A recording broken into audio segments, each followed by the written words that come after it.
What's going on, you guys? It's be your boy, Scotty by Nature TV, and we're here for a brand new episode of Yes for the Mess, where we talk about celebrity gossip, hot topics, and all things reality TV based. What's the deal, you guys? I'm back with another quick video because it's almost an hour before roasted review, so I want to go ahead and get this video done. Now, while I was out at the dentist, I got a DM about this particular situation. It's about Jermaine Dupri, and apparently he was on V103, which is a popular radio station in Atlanta, and he was basically speaking about the drama with Xscape. Okay, so Shamia Morton and Big Tigger asked him a couple of questions about how he feels about the Xscape drama and what exactly was the reason that Latasha Scott's album did not come out. But not only will we get into that, but we will get into an old interview that Jermaine Dupri did with the Breakfast Club where he actually spoke on the breakup with Xscape. So right about now, let's go ahead and get into the mess. Let's see what he had to say on V103. Let's get into it, y'all.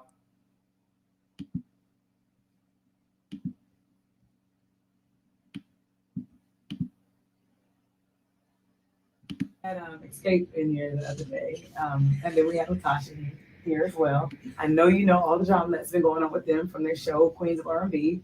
They've been going back and forth about a lot of stuff. One thing, they brought your name up and was saying that you were responsible for not releasing Latasha's albums. They said, well, why don't you ask JD about it? Did she ever ask you about that? No. What are your thoughts on They that? don't What ask me. happened? They know What what happened? ask me. What would have been your answer? Because Tasha blamed Candy for it, and it was said you and Candy was dating at the time, and she was like, "I ain't finna stop your music from coming out. Talk to JD about it." Yeah, I don't know. I don't actually. I was thinking about this because I saw it, and I was like, I don't actually remember. Really, I don't. But you wouldn't have given Candy that kind of power to stop somebody, another artist on your label's record, right? You said what now? You wouldn't have allowed Candy to stop. How could she? That's what I'm saying. So that was the allegation. Nobody can. No, it don't have nothing to do with it. I don't. Like I said, I don't actually remember what actually happened. In the process of Tasha's project. But I do know that it was moving forward. When I did Bounce With Me, Tasha, that's actually Tasha singing by herself on that song. And so me and Tasha was in the studio at that time. I don't remember. I don't remember what was actually happening. There was a lot going on at the time. Because like I think if you and it's so crazy because Nelly was in the studio with me last night. He was talking about these egos, and he's like JD, that's your job. That's what you do. You deal with all the egos. You know how to do it very well.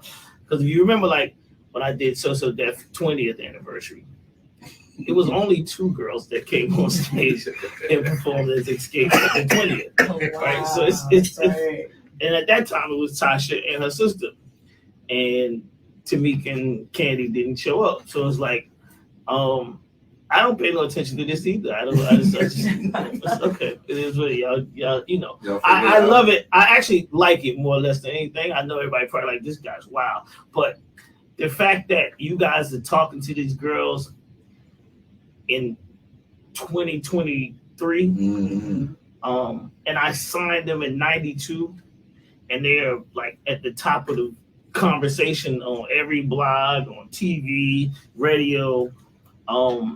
It's a that's a real. I feel like something that says something about the talent that they are, that people really still care about them. You know Absolutely.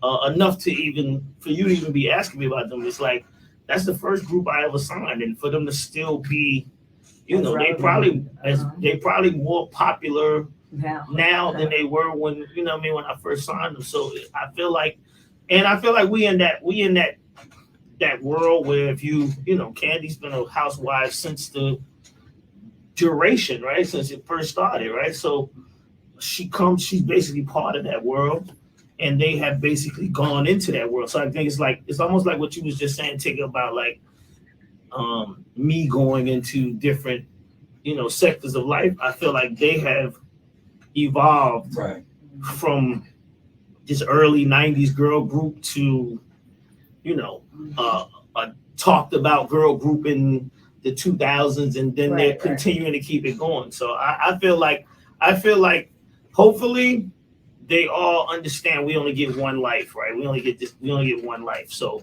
all of this excitement, turn it into something, put an album out. We just had Xscape in here the other day, and then we had Latasha here as well.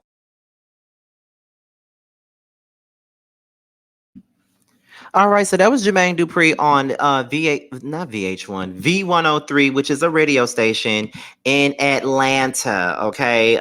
So this is what I gotta say about that. I believe that Jermaine was using his words carefully. I definitely feel like that. I think he knows way more than what he's letting on. He just doesn't want to throw his dad under the bus. That's what I believe, because according to Latasha, Michael Malden was the reason behind her album not coming out. At least that's what she said when their first show came out not too long ago. But now, but what we will say is this: Jermaine has absolutely denied that Candy had anything to do with her album not coming out. She wouldn't even have a say so in whether or not her album was coming out. And that's what I've been saying. A lot of people call Candy boring and say all this stuff about her, but they sure give her a whole lot of power and make it seem like she got so much to do with every damn thing. So it's like, does she have the power or does she not? Because you really believe that her 21-year-old ass back then had so much power to the fact to where, she can get a whole nother chick's solo album shelved.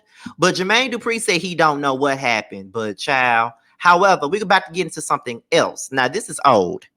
So he did an interview with the Breakfast Club about maybe roughly 5 years ago, and he talked about Xscape's breakup. Now, this is what he had to say in regards to Xscape's breakup back in '98. Let's listen to it. Because I was going to ask you a question that they say that nobody ever asked you. You never bigged them up in interviews. Yeah, was that a conscious thing? No, I never talked about Xscape in interviews because they broke up by the time, you know what I mean? Like, and I felt like it was like, I never understood why they broke up. You know what I'm saying? I never understood why they broke up. I never understood what the reason was. And I just felt like if they didn't want to talk about their own self. So what am I here talking about? You know what I mean? I want to talk about everything else. I would always love to talk about Xscape, but they just never wasn't really, they was really completely opposite of what they was doing. Like, for the longest, people that watched T.I. and Tiny never even knew that she was even a group. You know what I'm saying? And then Candy, she got so much popularity from Housewives, it was the same thing. Like, people wasn't really ever connecting them to what the. I mean, if you're from a certain era, you from a different era. Yeah. But I'm saying for the most part, you never heard them say nothing about it either. So it was just like, it wasn't really something that I was deliberately doing. It was just the fact that I was just caught up in what was happening. That's when you got a lot of hit records, when you can just conveniently forget Xscape. Xscape was popping. I didn't realize how big Xscape was, though. I'm gonna be honest with you. Yes, you did, because we had a whole conversation when they said they were going back on tour, and I was like, oh, that's exciting. I want to see Xscape.